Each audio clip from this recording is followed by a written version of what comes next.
Okay, so Simon, tell us what you do, tell us what you're about, tell us what you are heading up the charge of.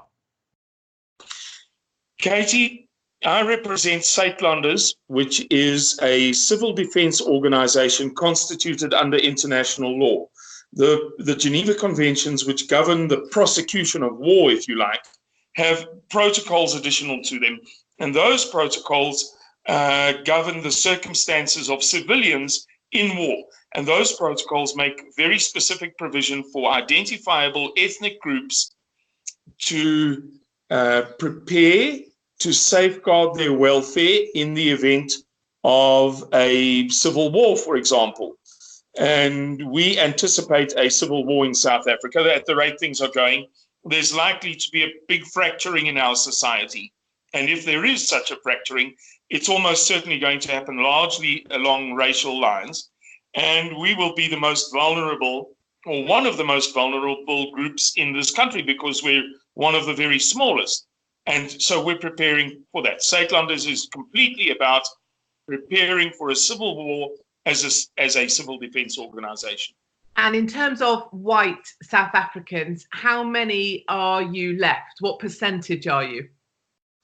Katie, according to the official census statistics, we form something like 8% of the population, but a report was released recently. I won't go into the long details of it, but by our statistics office, in which they make it clear that there are in fact about 25 million more people in the country than they ever admitted before, in which case we form something like 4%, between 4 and 5% of the population. And in terms of preparing for civil war, which you believe, and I would say, having spent time in South Africa and have many contacts there now, you're not a lone voice here. You're not a kind of crazy guy shouting at the rain. Many people in South Africa believe there will be civil war. In terms of a timescale, do you have, I know it's an impossible sort of thing to say, but is there a sense of when you feel that will happen? Obviously, I'm compelled to provide a sort of a disclaimer here to avoid getting into trouble. So forgive me, but I must say, we don't have a crystal ball. We don't know. We've got no idea. I'm purely speculating. But there is some sort of a consensus within our senior leadership that we may see severe troubles in South Africa in the next sort of 2.5 years. But that's really a thumbsuck estimate. Yes. And in terms of preparations at a strategic level, so I'm not talking about the tactical stuff, which we'll come to, at a strategic level as an organization, a civil defense organization, if you could outline the 3 or 4 big strategic actions Suidlanders are taking in order to create some kind of stability in the event of civil war, what is it? The first thing that we're doing is creating awareness by circumventing the mainstream media, getting out there and meeting people and saying to them, look, here are the facts, the figures, the statistics, the data of what is occurring in South Africa. We always use liberal sources, it makes it more persuasive in a way, as opposed to the absolute rubbish that BBC, CNN, etc. are feeding you. And the second thing that we're doing is at a very senior strategic level, we are exploiting the resources that we have within this country of people who know and understand what it takes to run a society, as opposed to just a bunch of refugees in white tents and, holding out against the... Yeah. Tell me, and those are, one of the things I really felt when I was there and talked a lot about with people was this retreat to defendable space. So this last stand, I will die in my boots for the love of my land. I mean, those words are just imprinted on my everything.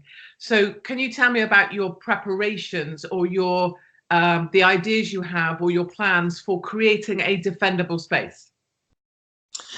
We have what we call a national emergency plan, and what it comes down to is withdrawing our people from built-up areas, heavily populated areas, etc., to a very sparsely populated region of South Africa, a very dry region, but there is lots of groundwater. Let's get that out of the way.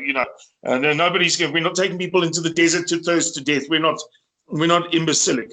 And to create under international law a perimeter, a declared perimeter, and to use that space as a last redoubt. And does that space, without wishing to pry into the, anything that needs to remain confidential, but does that space exist? Do you have it mapped out already? Do you know where you're headed? Yes. We know exactly where it is. We know how we're going to get there. We know what convoys we're going to employ on what routes to get there safely, what areas to avoid. We know exactly, yes.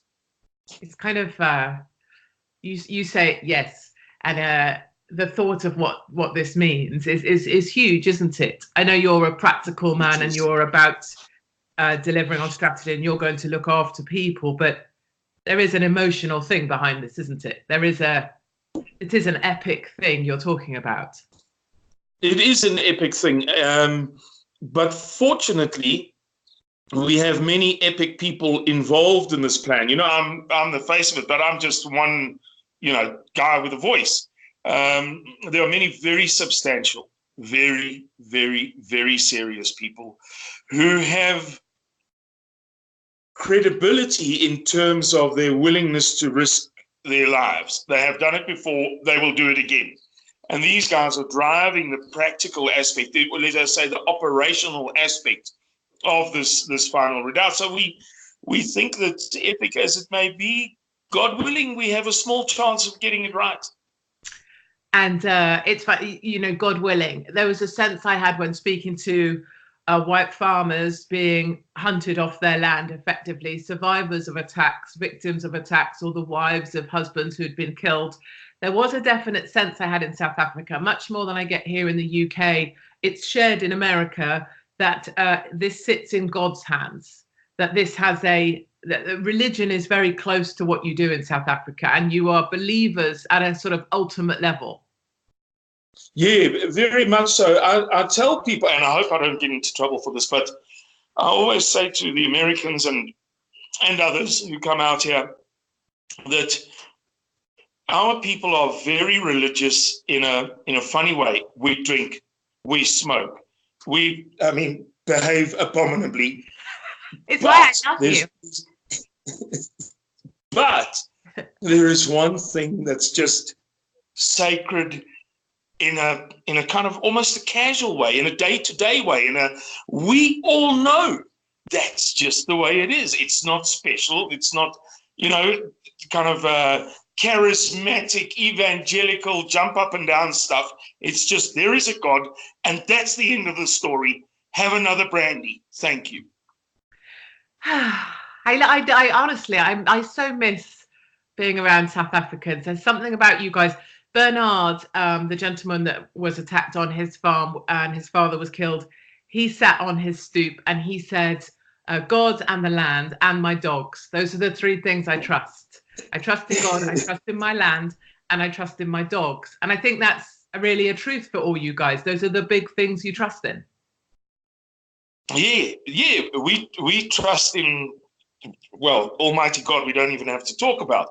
But we trust in the soil that you can see and the sun that comes up and the trees that bloom. Now we've just entered spring, and even in this dry, bone dry part of the world, everything's coming to life again, and the sheep are getting fat in their bellies as the lambs grow before they pop. And you must believe in that. If there's not that, then what is there? What is life about? Another buck? Another cell phone? An iPhone? This is life? We just don't see it that way. It's not that we're perfect. We drink, we smoke, we have flaws in abundance, and we're renowned for those flaws. But we don't see the meaning of life in rushing down a street every morning to get into an office to do something that you absolutely hate for 50 years and then retire and die 5 years after that. There's so much more to love. I love you guys so much. I can't tell you. Okay, let's go. Let's be sensible now. Let's remove the emotional and me just loving everybody in South Africa. Tell me about the operational stuff. Tell me about the tactical stuff. Tell me about the stuff that I've been following on the Suidlanders Twitter page, where at the weekends you gather together. Help explain what you get up to at a tactical level that regular mums like me would understand. What we do a lot of is our structure is basically there's the Suidlanders. We have 35 provinces that within our structure. Each province has about 10 regions within it. Each region has about 10 groups within the region, and each group has about 10 families. So every weekend, all across South Africa, thousands and thousands of families in their little groups and regions gather together to rehearse leaving dangerous areas in a time of threat if roads are blocked off and so on. Self-defense training for women, trauma counseling, particularly for women, because war is more traumatic for women than it is for men. It's basically boys behaving badly, really, when you come down to it, and it's the women who suffer. And medical training, self-defense for women. We mentioned that, trauma counseling, and then we do some legal shooting, practice on shooting range, but we don't make it the core of who we are, because in spite of its value, once you make that the core, people point a finger. Now we have the moral high ground. We're able to say to people, we barely do any shooting. So clearly we're not practicing to, it doesn't make sense. So there's a wide variety of activities happening all across the country every weekend, from north to south and from west to east. Decent, respectable family people. We're a middle class to lower middle class organization. So we're not, we're the hoi polloi. We're just ordinary folks who foresee a problem coming, and we come together on weekends and treat each other with respect in an environment where you're unlikely to be hurt. And it's very, very ordinary, really. No, it's very lovely. And isn't there something about just being, and I know Americans will really get this, and you'll know that already, this isn't from a physical safety perspective, but in America, conservatives come together often at weekends so they can be in the same space, because for once they don't feel attacked, or they feel that they can belong, or they feel they can open their mouths without someone having a go at them and speak freely. You guys are doing it at a much more physically stressful level. You're coming together at the weekend so that you remind yourself about all that is good in South Africa, right? Yes. Yeah. Belong together. It's so pure, Katie. It's you could hardly make a movie about it. There's very little that's charismatic about it. It's just ordinary, nice people coming together and frying meat together, grilling meat together, and standing around chatting with smiles on their faces. I tell you what, you will seldom in your life come across any group of people anywhere that has so many smiling faces as you will at a Suidlanders meeting. People are just happy to be there and happy to be with one another. And at a more tactical level, if people come to a point where if I'm a farmer and I'm running this farmland, and this is the farm that my grandfather helped turn from bushveld into farm, do you guys, are we, if I'm that farmer, are we training together what the steps I will take if I have to leave that land? If I'm forced from my land, are there practical steps that I'm going to take? Katie, it's a very difficult question to answer, simply because those farmers tend to be pretty strapping people But as an individual, you can do very little against a marauding gang of 16 people who've been lying in the bush for 2 days waiting for the golden opportunity to strike you at your most vulnerable point. We don't know what we're going to do as far as this land expropriation without compensation thing is concerned. Many people are talking about, defending their land to their last breath. And in fact, that is one of the greatest threats to stability in this country. There are people, I've just come from a farm where the farmer, he's a buddy of mine, but he didn't know that these graves existed on his farm. He had an idea that there was an old graveyard, and he cleared the land and he came across them. And we did some simple calculations and what have you, and he got out his dad's old photographs and worked away. They've been on the land for 13 generations. On that self-same farm for 13 generations. Now, if a guy like that gets attacked, he's liable to shoot everything that he can, because it's all that he knows. It's all that he understands. What's he going to do? Go to the local town and become what? A doctor? So we do give a lot of thought to this, but we don't have an ideal solution as yet. It's a complicated, messy thing. Will the government use the army to enforce it? In that case, is it worth standing up against them? Will the government use the police to enforce it? Who knows how this thing is going to pan out? So we spend a lot of time discussing it and endeavoring to come up with clever answers, but there is not yet one solution. And it's one of the things, I think your answer there just really helped clarify it for people. One of the questions people often ask, certainly ask me, is why don't they just leave? So if I'm talking about you guys being attacked, about farmers being slaughtered from their land, about, waiting for those attacks to come, the natural question, a human question is, why don't they just go? And I think your point there just articulates that's why they don't just go. A, where would they go? And B, they've been there all their lives. It's what they know. Yes, and the other thing to mention, Katie, is that many of us who are conservative in our core moral values think to ourselves, go to Texas for what? To expose our children to the same pornography that epitomizes this unfettered onslaught on European-derived culture. At some point in time, a line has to be drawn. Now, that's not for everybody. Many people don't want to face that reality. But some of us, and we're not heroes. If I was a physically courageous person, I'd still be playing rugby. It's not about bravery or courage or heroism. It's about just doing the right damn thing for once.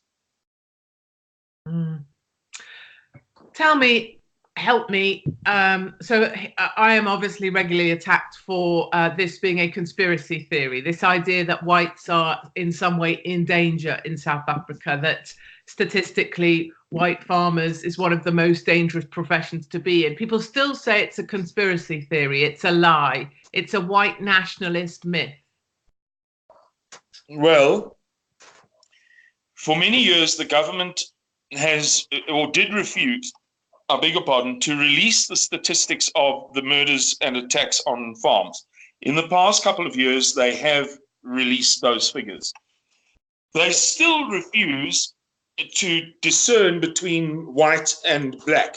However, in reading the numbers, it's pretty safe to say that all but one of the murdered farmers last year was white. You know, the surnames are pretty distinctive. It's difficult to make a mistake, really.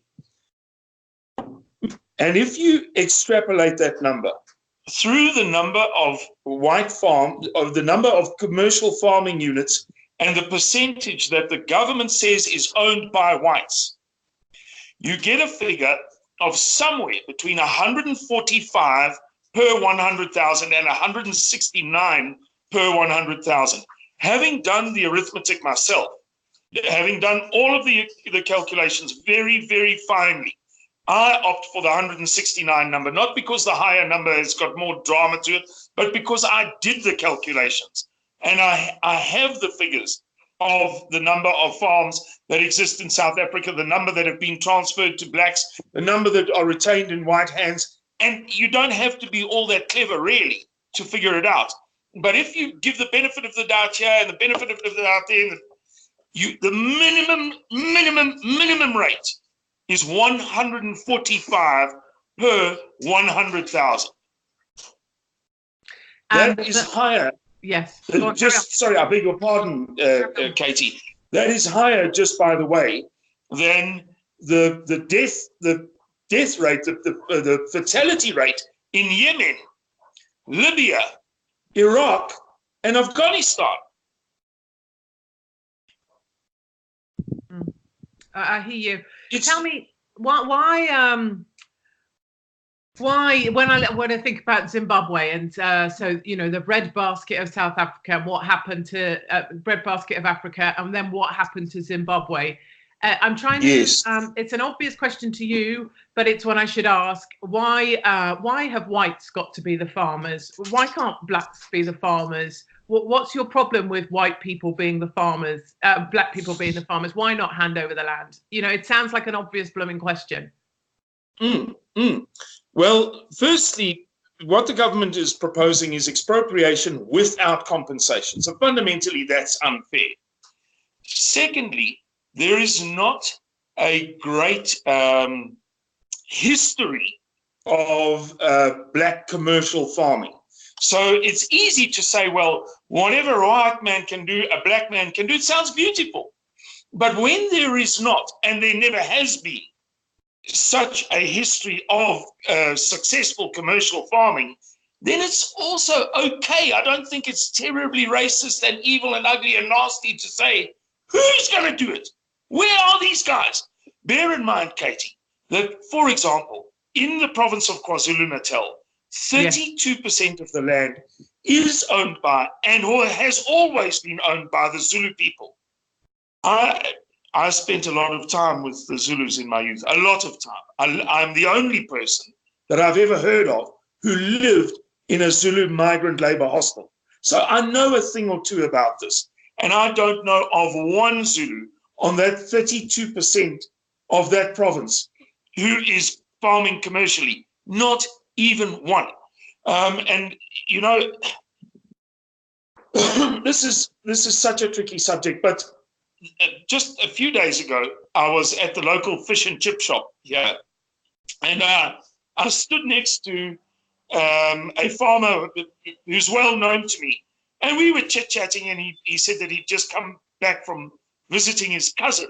His cousin farms in a little valley near Cradock, a famous little town in South Africa. And he said his cousin, I beg your pardon, is doing so well.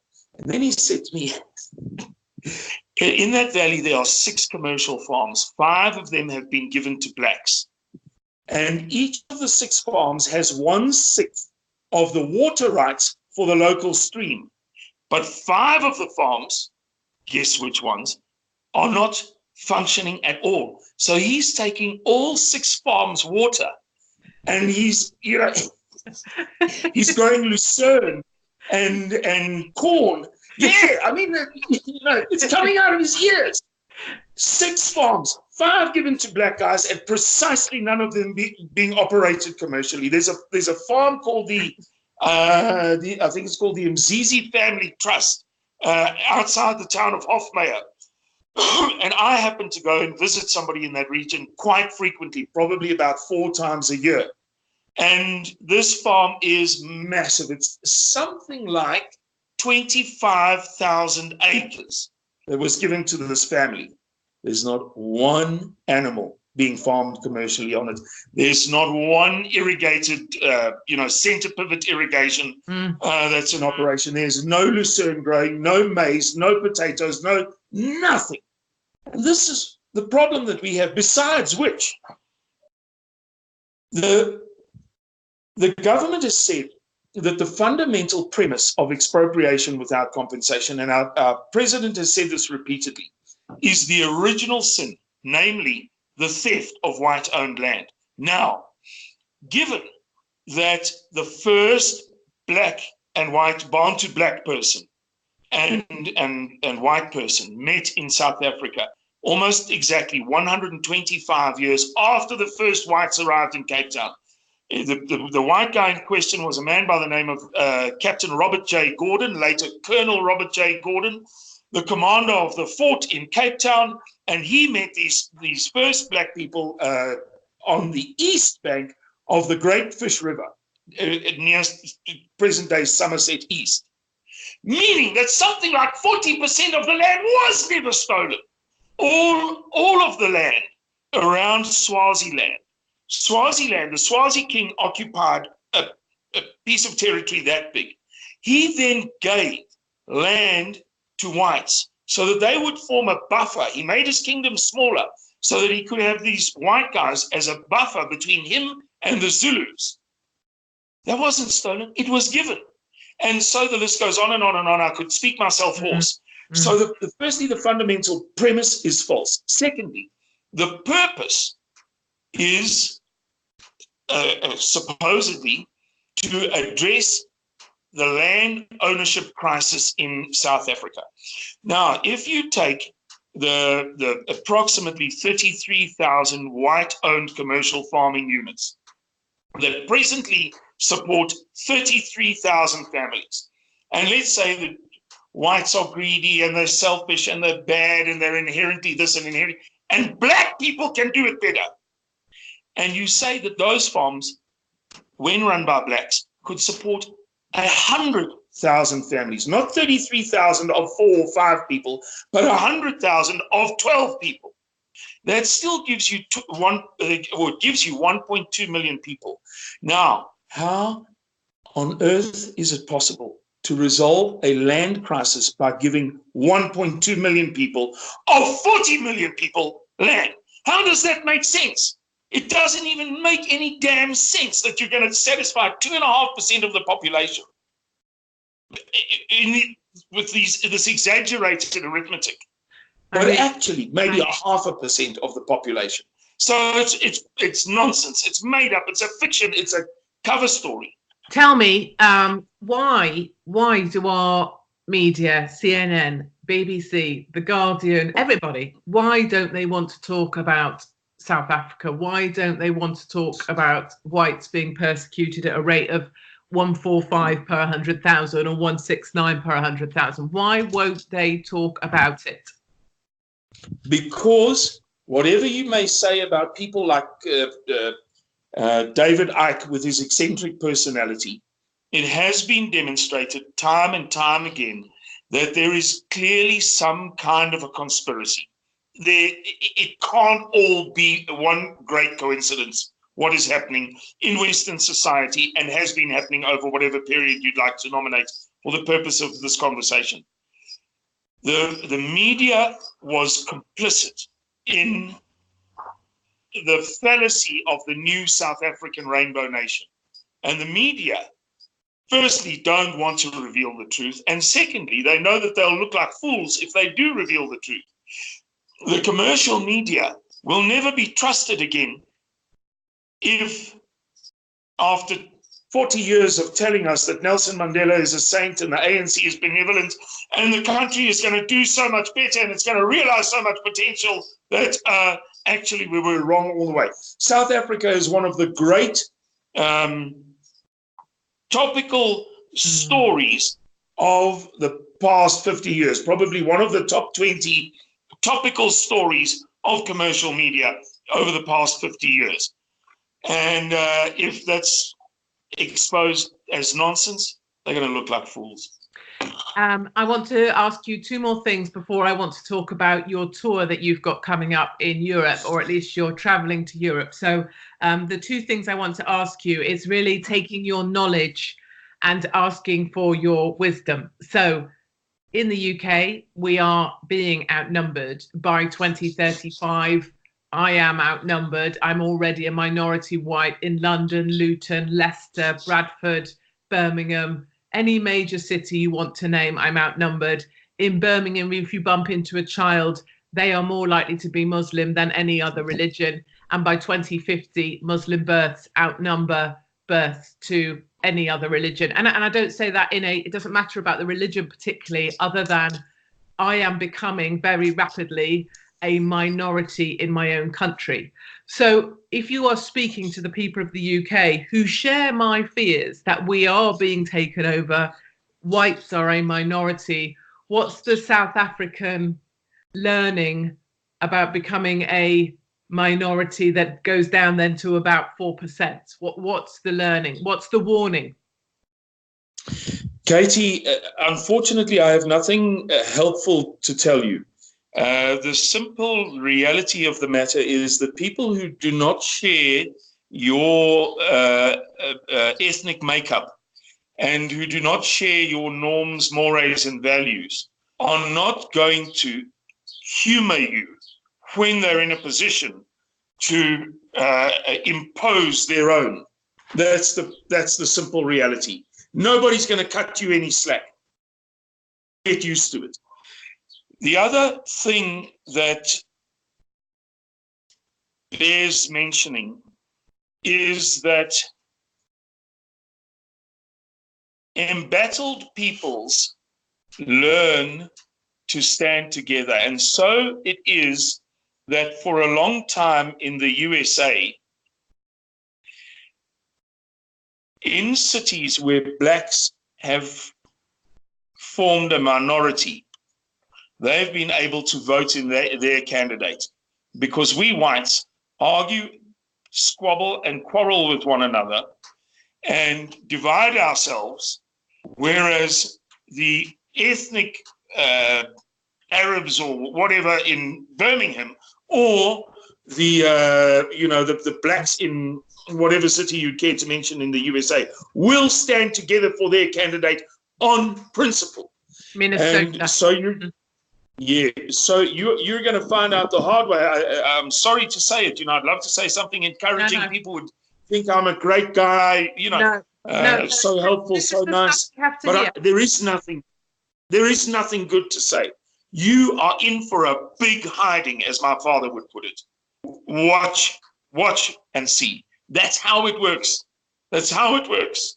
And when when the sentiments of those people are augmented or goaded, provoked by outsiders. So when liberals tell them that they have been the victims for an untold period of time and that you were the perpetrator, they are naturally going to take the first opportunity that they can to spite you.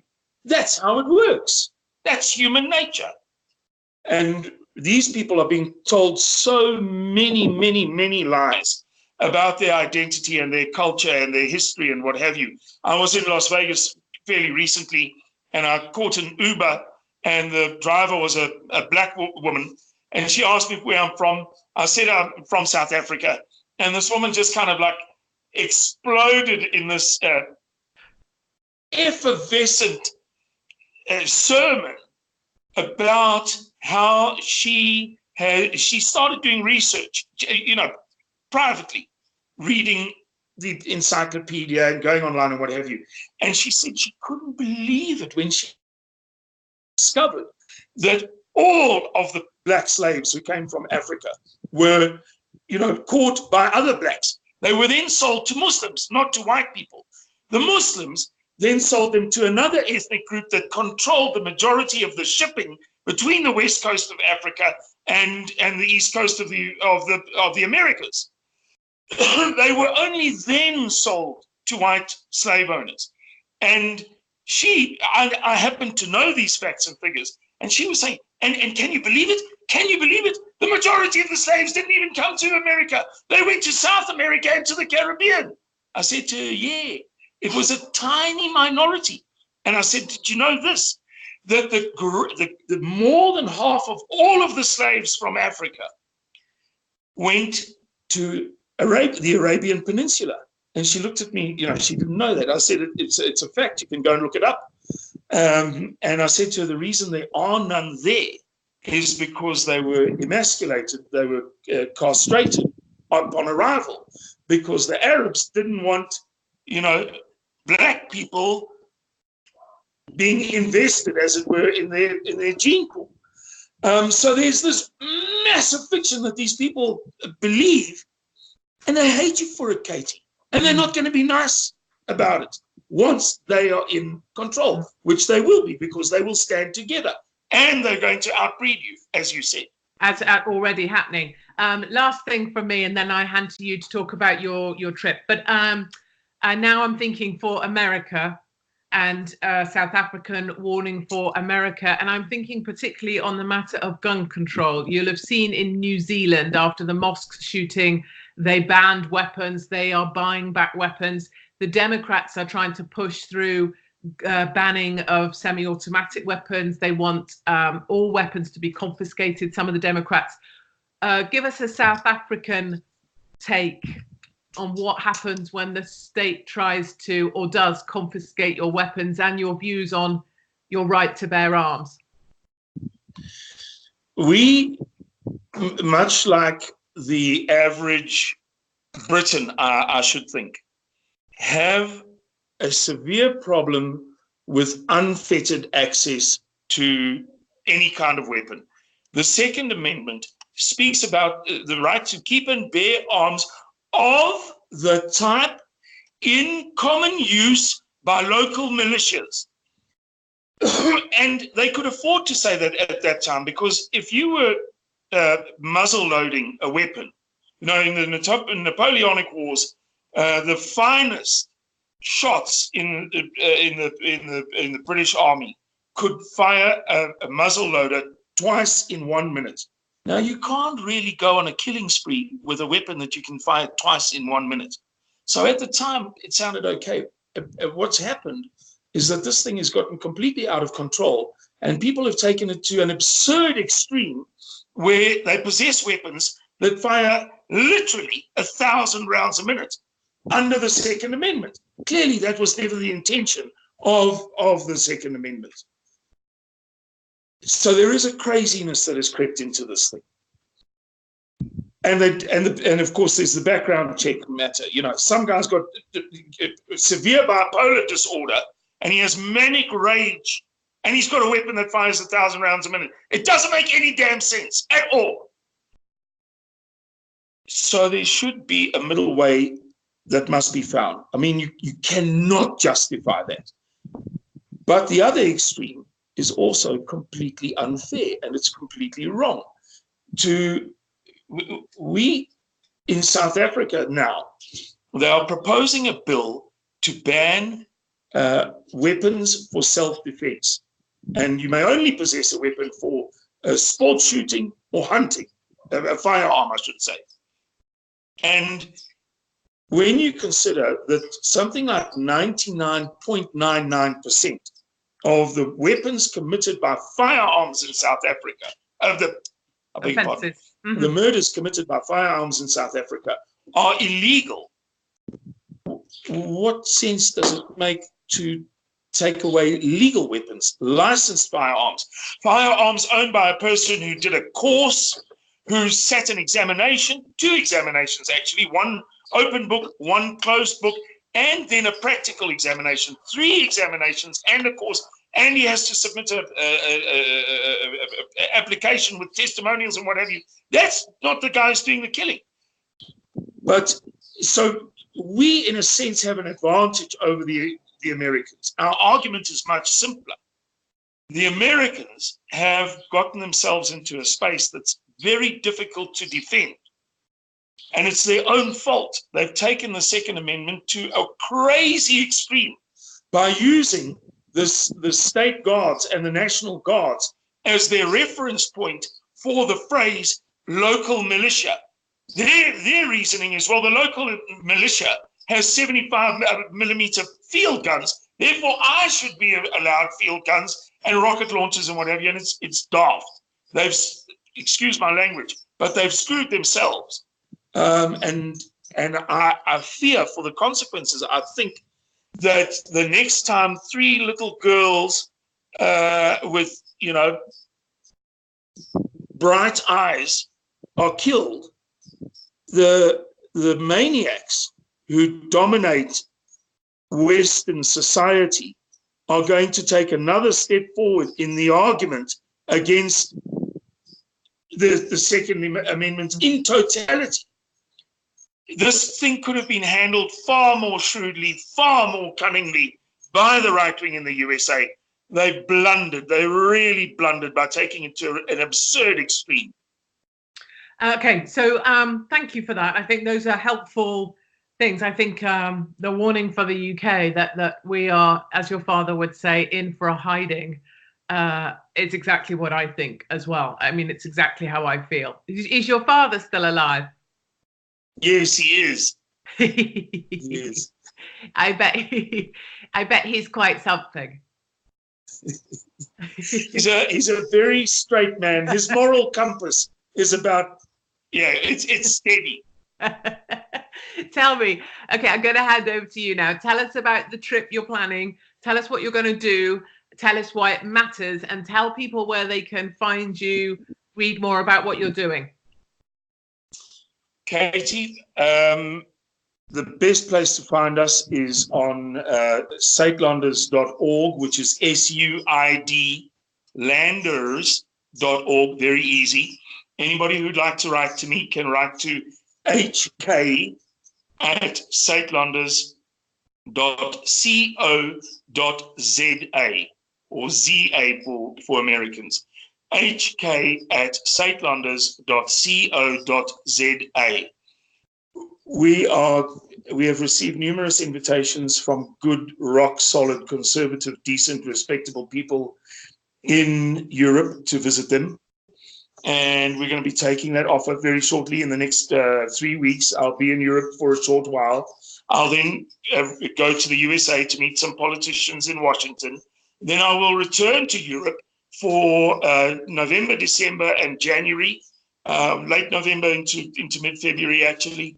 And we're going to be spending a lot of time there talking to good folks, nice, decent people, as right-wingers tend to be.